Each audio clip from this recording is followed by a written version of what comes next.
Hello, listeners, and thanks for tuning in to Enriching podcast, the official podcast of Enterprise Inc. I'm your host, Sarah-Louise Jacques. Enriching podcast is a weekly international podcast discussing the aspects of the entrepreneur and business world around the globe.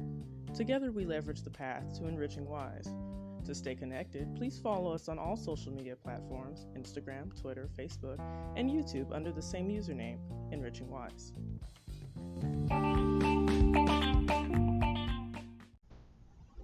Hello, listeners, and thanks for tuning in to this episode of Enriching Wise podcast. I am your host, Sarah-Louise Jacques. Today is October 1st, 2019. It is a Tuesday.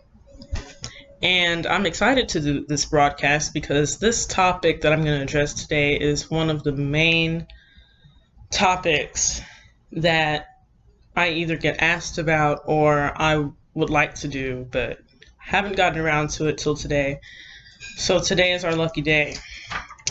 I also want to say this is the 1st of October, and we have Halloween and we have Thanksgiving and Christmas and New Year's coming up.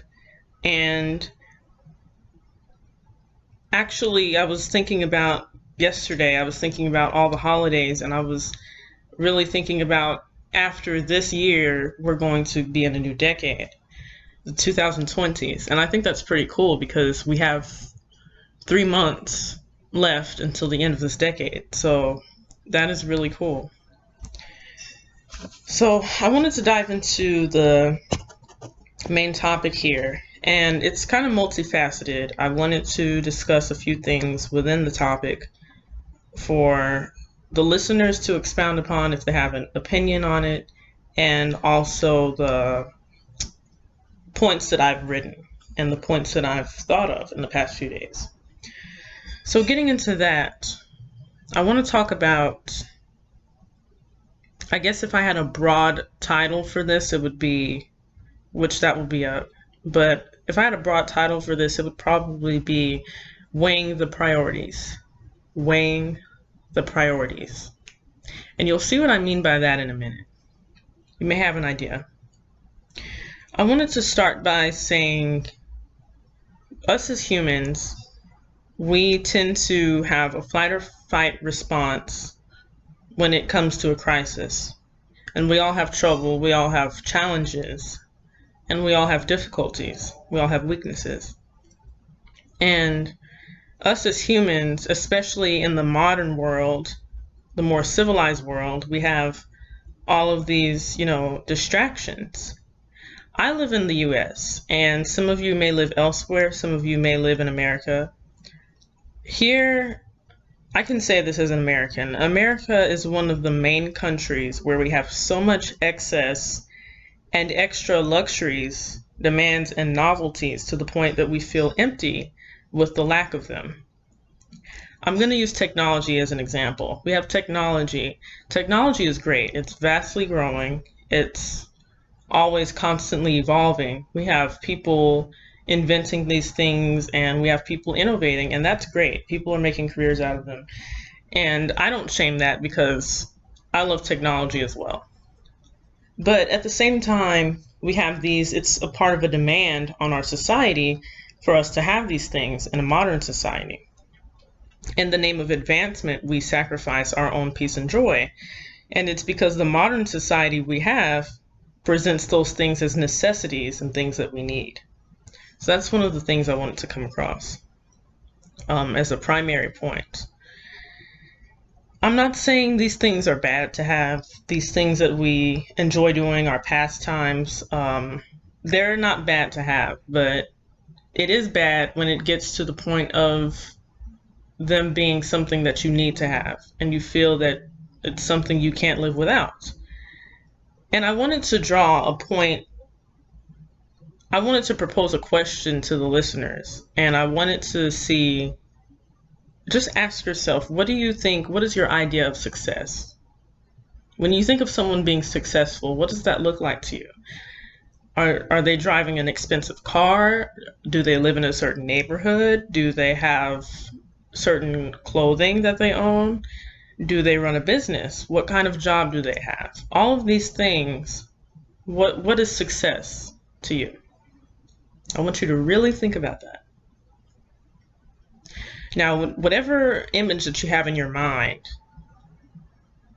you've come up with some image that you have. And I want to ask you, is that image that you created in your mind for success, for the meaning of success, do you think that is at all impacted by media? Do you think the media impacts you to believe a certain way about success? Because I'll tell you what success is to me, and I'll see if anyone agrees. To me, success, it's taken me a long time to discover this for myself. But to me, success, the idea of success, is living your life in a healthy way and giving back to the community, treating others with kindness and love, and dying. That is my idea of success. And you may ask me, well, why is that? Why do you see that way? Why do you feel that way? I feel that way about success because think about the material things that we have, that we all have, that I have, that you have. Think about all of these material things that have been given to us. We weren't born with them, and we won't die with them. When you were born, when you came out of the womb, and you had your soul, and that's it. Later, as you grew up and you found out who you were and your identity, you discovered the things that along the way that were attached to you, that you attach yourself to. These are possessions. And a lot of these possessions are excess stressors. They are extra things that we have latched onto ourselves that we feel are things we need to survive. And most of the time they're not. These can be people. We have debt, we have possessions, we have bills, we have social media, and these things are all fun sometimes, but we cannot see those things as things that we need to have, or because they're excess stressors. They are not things that we need to survive. They're not necessities. So that's one of the points that I wanted to make with this. And I do see that, there are exceptions.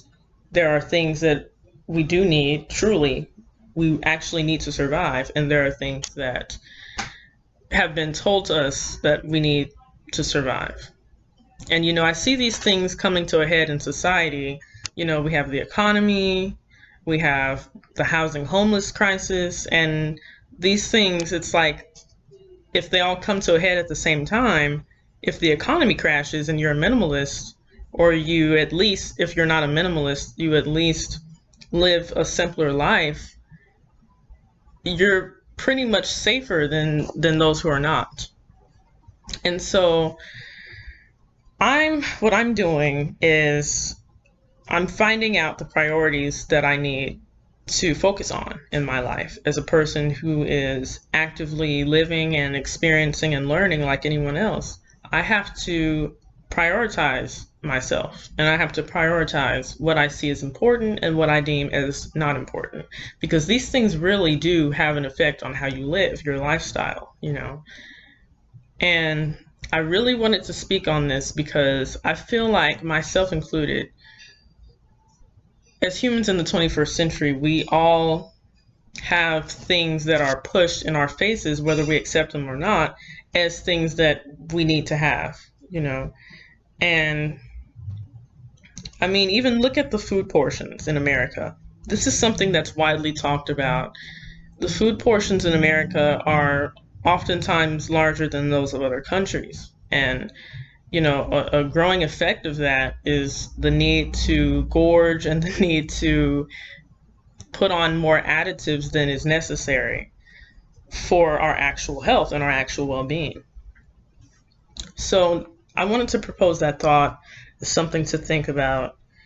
And I wanted to say that the things you own end up owning you most of the time if you don't prioritize them as only desires instead of necessities.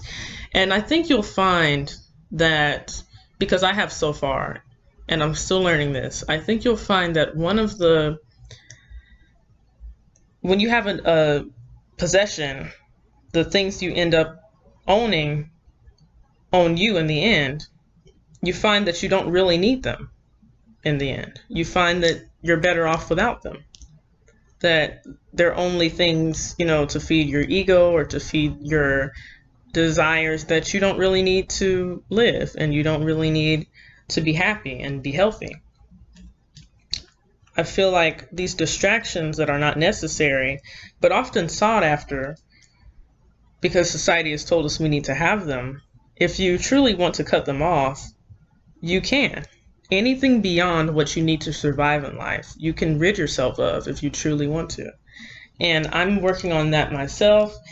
And I definitely, by all means, do not mind sharing part of that journey with anyone, because I feel like no matter how old we are, no matter where we come from, no matter who we are, no matter what our background is, we all need to learn this principle, because it's something that's not easy. It's not easy to just cut off, some of the possessions and some of the things we feel that we need off, the excess stressors. It's not easy. But if we truly want to be happy, I believe we can do that. And I'm definitely going to move in that direction in the future. Listeners, this concludes today's listener requested topic episode. To follow us, you can find the podcast primarily on YouTube under Sarah-Louise Jacques for the playlist, Enriching Wise Podcast. For all other platforms, Anchor, Spotify, iTunes, and many more, search for Enriching Wise Podcast and you can find us on there. To stay connected, go to the username at Sarah L. Jacques, that's my name, SarahLJacques, on Instagram and Twitter, where I upload weekly episodes of the podcast. Once again, thank you for listening. I hope to see you next time. Take care.